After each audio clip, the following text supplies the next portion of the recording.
After mass protests and the threat of impeachment, Puerto Rico's governor has announced his resignation. Ricardo Rossello will step down on the 2nd of August. His decision follows a scandal over leaked chat messages mocking victims of Hurricane Maria and political opponents. Arabella Monroe reports. Protesters watched the governor's speech in quiet huddles. Then, the confirmation they'd been waiting for. Ricardo Rossello had finally agreed to resign, the first governor in Puerto Rico to do so. Despite having a mandate from the people who elected me democratically, today I feel that continuing in this position presents insurmountable difficulties. Hundreds of thousands of people have demonstrated in the capital San Juan since mid-July. That's when 900 pages of often crude and derisive messages between Rossello and his closest advisors were leaked. Some even mocked victims of Hurricane Maria. But it's not just seen as scandalous. Many see the text exchanges as indication of criminality. Police have seized several of the phones used. And the Puerto Rico Bar Association says there are at least 7 crimes potentially committed, including an implied death threat, conspiracy, and intention to terminate employment based on political beliefs. Ricky is leaving, not just for all the obscenities and insults on the chat, but also for corruption. It's good he's going. It's a bit late, but he finally did it. We're celebrating. We're super happy. The people can do it when they unite. They can. Puerto Rico is a U.S. territory and relies on the mainland for financial support. Years of mismanagement and widespread unemployment were made worse by back-to-back hurricanes in 2017 that killed 3,000 people and decimated infrastructure. But people hope the governor's resignation will be a turning point. We'll go ahead and take out the corrupt who believe they can't be removed. This is the beginning of a new era. Rossello says Justice Secretary Wanda Vazquez will take over as governor.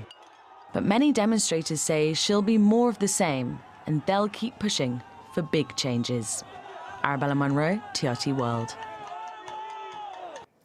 Ricardo Barrios, he's a program associate for Latin American program at the Inter-American Dialogue and joins me now from Washington, D.C. to analyze all these latest developments in Puerto Rico. Ricardo, thanks so much for joining us here at TRT World. Now, why do you think the governor decided to resign now? Well, quite frankly, the situation on the island has been impossible. It's impossible for someone in his position to govern. In past administrations, you would have either people from one party or another party who would participate in protests, but really the scale and the diversity of people that have attended these protests just made it clear that he has no popular support. And in addition to not counting on the support of the people, he also lost support from several mayors, even the legislature. Several members of the legislature voiced their opinion that he should step down. So it was really just a matter of time before he noticed that even if he did somehow manage to stay in office, he would be completely incapable of governing. So I think that, if anything, this resignation came a bit late. So what are the next steps for Puerto Rico and what challenges will have the next governor? I mean, it's better late than never. Well, the first challenge is of course finding a new governor, and that should be resolved by next week. Governor Rossello said that his resignation is effective starting August 2nd. So by that time, we should have an idea and we should have a new governor in the island. Until then, the focus will be on who is going to fill that vacancy.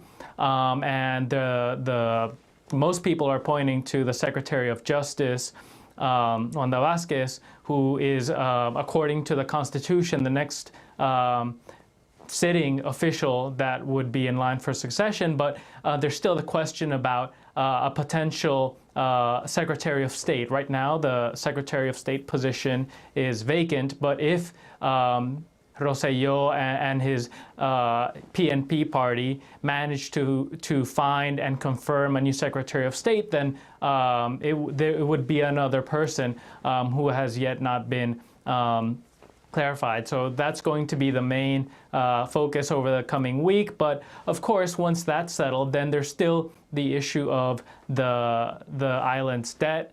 There's still the issue of economic of poor economic activity, of a decade of economic stagnation, and that's actually going to be very difficult for whoever comes as the new governor, given that they would also be carrying on from a pretty ineffective Rossello administration.